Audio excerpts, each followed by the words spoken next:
Question को solve करने के लिए जो दूसरे यूट्यूबर्स करवा रहे हैं डिटरमिनेंट फाइंड करना, फिर पहले दो इक्वेशंस को सॉल्व करना, फिर वो वक्र लॉ में पढ़ना, उससे आसान एक और मेथड है इसको सॉल्व करने का।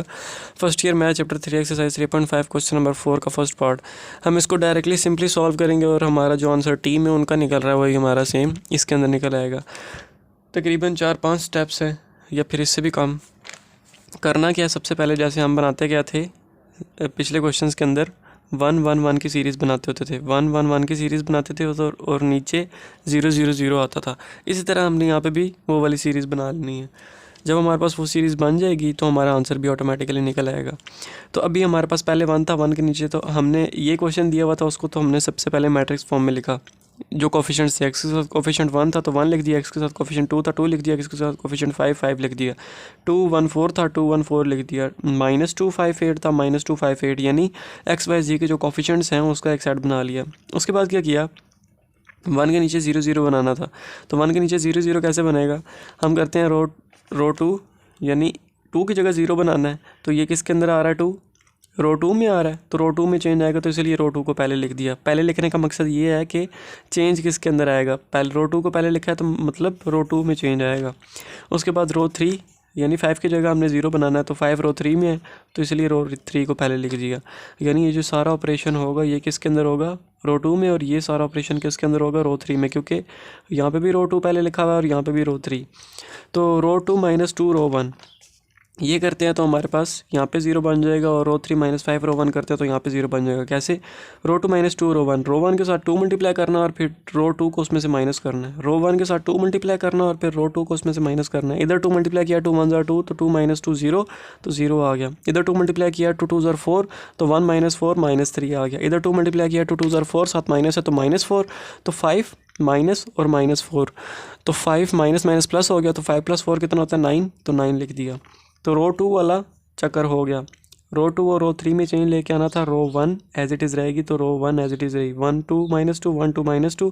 रो 2 हमने अभी सॉल्व की, अब रो 3 को सॉल्व करते हैं। रो 3 -5 रो 1 यानी रो 1 के साथ 5 मल्टीप्लाई करना और फिर रो 3 को माइनस करना है, रो 1 के साथ 5 मल्टीप्लाई करना और फिर रो 3 को उसमें से माइनस करना है।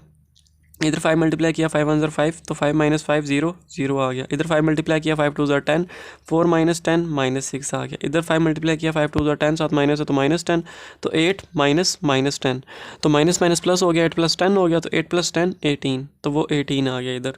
तो 1 के नीचे 0 0 बन गया। अब यहाँ पे 1 बनाना है, यहाँ पे 1 बनाना है और यहाँ पे 0 चाहिए हमें। फिलहाल हमने एम इसी चीज़ का रखना है, 1 के नीचे 0 0, यहाँ पे 1, यहाँ पे 0, यहाँ पे भी। इसका मैं आपको बाद में बताता हूँ। यहाँ पे हमने 0 लेके आना है, वो मैं बताता हूँ बाद में क्यों। तो हमारे पास ये आ गया। उसके बाद मैं क्या करता हूँ, इज इक्वल्स टू स्ट्रक्चर बनाया मैट्रिक्स का। उसके बाद यहाँ पे अभी हमें क्या चाहिए, 1 चाहिए तो मैं लिखता हूँ -1/3 को मल्टीप्लाई करता हूँ रो 2 के साथ, और यहाँ पे 0 चाहिए। तो इसके लिए मैं क्या करता हूँ, सबसे पहले तो इसको मैं 1 बनाता हूँ। तो इधर मैं लिखता हूँ -1/6 को मल्टीप्लाई करना है रो 3 के साथ। तो करके देख लेते हैं, रो 2 और रो 3 में चेंज आना है तो यानी रो 1 एज इट इज़ रहेगी, 1 2 -2 एज इट इज़ रहेगी। रो 2 में क्या चेंज आना है, -1/3 मल्टीप्लाई करना है। इधर -1/3 मल्टीप्लाई किया तो -1/3 इंटू 0 0 ही होता है, -1/3 इंटू -3 माइनस से कैंसिल, 3 से कैंसिल, पीछे 1 बच गया, 1 आ गया। -1/3 इसके साथ मल्टीप्लाई करेंगे तो 3 3 9 तो -3 आ जाएगा, तो -3 आ गया। उसके बाद -1/6 मल्टीप्लाई करना है रो 3 के साथ, रो 3 के साथ -1/6 को 0 के साथ मल्टीप्लाई किया, 0 आ गया। -1/6 को -6 के साथ मल्टीप्लाई किया तो माइनस कैंसिल, 6 कैंसिल तो पीछे 1 बच गया। -1/6 को इसके साथ मल्टीप्लाई किया तो -3 बचा। कैसे, माइनस अपनी जगह, 6 1 6 6 2 12 6 3 18 तो वो 3 वाला 3 जो था वो इधर आ गया। अब इसके बाद ये मैट्रिक्स का लास्ट स्टेप है, उसके बाद हमने वैल्यूज़ निकाल लेनी है। तो इस इक्वल्स टू करते हैं, ये लिखा मैं यहाँ पे, इसको यहाँ पे 0 बनाने के लिए लिखता हूँ रो 3 माइनस रो 2। रो 3 के अंदर चेंज लेके आना तो रो 3 लिख दिया पहले, माइनस रो 2 करेंगे तो चेंज किसके अंदर आएगा, रो 3 के अंदर, यानी रो 1 और रो 2 एज इट इज़ आएंगे। तो उनको लिख लेना पहले, 1 2 -2 0 1 -3। रो 3 में क्या चेंज आएगा, रो 3 माइनस रो 2 करके लिखना, 0 -0 0 1 -1 0 -3 माइनस और -3 -3 माइनस और -3 -3 माइनस माइनस प्लस हो गया, -3 + 3 कितना हो गया 0, तो वो 0 आ गया। तो हमारे पास फॉर्मेट क्या बन गया, 1 के नीचे 0 0, 1 के नीचे 0 और यहाँ पे भी एंड पे 1 और एंड पे 0।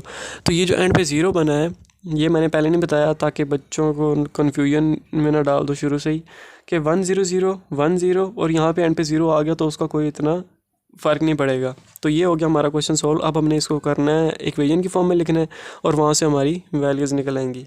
जैसे हम पिछले क्वेश्चन में करते थे, पहले x वाली वैल्यू आती थी तो 1x लिख दिया, उसके बाद y वाली वैल्यू आती थी तो 2y लिख दिया, फिर z वाली वैल्यू आती थी तो -2z लिख दिया। इसी तरह हम इसको इस फॉर्म में कन्वर्ट करते हैं। तो ये हमारे पास बनेगा, सबसे पहले तो मैं इसको अगले पेज पे नोट करता हूँ। तो ये बन रहा है 1 2 -2 0 1 -3 और 0 0 0, ये बन रहा है। ये मैंने कर लिया, इसको अगले पेज पे कॉपी। अब सबसे पहले वैल्यूज़ होती हैं ये वाली, पहले वाली वैल्यूज़, ये किसके कोफिशिएंट्स होती हैं x के, तो वो मैं लिख लेता हूँ। सबसे पहले x का कोफिशिएंट 1 है तो 1x आ गया। उसके बाद दूसरा किसका कोफिशिएंट होता है, पहला x का होता है, दूसरा y का, तीसरा z का। तो पहला x का आ गया, दूसरा किसका होता है y का, तो +2y आ गया। आखिरी किसका होता है z का, तो -2z आ गया। वो लिख लिया इज़ इक्वल्स टू 0। ये सारे इज़ इक्वल्स टू 0 आ रहे थे। उसके बाद दूसरी हम रो की बात करें तो वहाँ पे भी सबसे पहला जो हमारे पास कोफिशिएंट है वो किसका होता है, x का होता है। तो 0x लिखने की ज़रूरत नहीं है क्योंकि 0 के साथ x मल्टीप्लाई करो या कोई भी बला मल्टीप्लाई करो वो 0 ही होता है। दूसरी किसका कोफिशिएंट होता है, y का, तो 1 है तो 1y लिख दिया। तीसरा किसका होता है, z का, -3 है तो -3z आ गया इज़ इक्वल्स टू 0। उसके बाद तीसरी रो की बात करें तो सबसे पहला x का होता है, x का कोफिशिएंट 0 है तो 0x आएगा, 0x लिखने की ज़रूरत नहीं है। उसके बाद लिख भी दिए तो कोई इतना हर्ज वाली बात नहीं है। उसके बाद 0y, यहाँ पे 0y लिख दिया।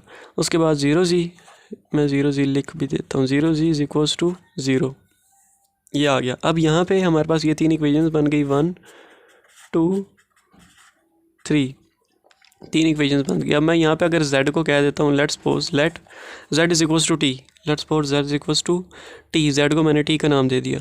तो ये अगर हम सेकंड में पुट करें तो हमारे पास क्या बनेगा, 1y y होता है, -3z, z किसके इक्वल पुट किया, t के, is equals to 0, y is equals to 3t बन गया।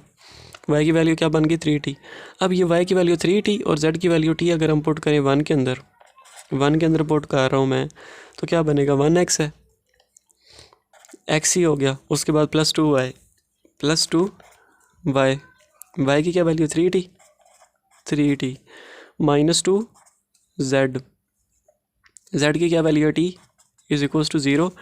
तो ये बनेगा x + 6t - 2t is equals to 0, x is equals to x + 4t is equals to 0, x is equals to -4t, ये बना। तो ये आ गया हमारा आंसर, जो हमारा आंसर रिक्वायर्ड था। दूसरे जो करवा रहे हैं वो पहले इसका डिटर्मिनेंट फाइंड करवा रहे हैं, वो डिटर्मिनेंट फाइंड करना है, वो पहले 0 आएगा। उसके बाद हमने फर्स्ट 2 इक्वेशंस को सॉल्व करना है, फर्स्ट के साथ कुछ मल्टीप्लाई करना है, 2 सेकंड के इक्वल लेके आना, फिर उन दोनों को सब्ट्रैक्ट करना, जो आंसर निकलेगा उसको फिर थर्ड के साथ करना, फिर पता नहीं क्या।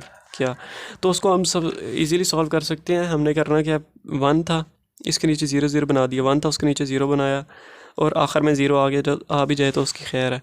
तो उससे हमारे पास ये सेट बना, यहाँ से हमने उसको इक्वेशन वाली फॉर्म में कन्वर्ट किया, ये हमारे पास 3 इक्वेशंस बनी, यहाँ से हमने तीनों की वैल्यूज़ निकाली, आंसर आ गया, सिंपल। अब इसका करते हैं सेकंड पार्ट।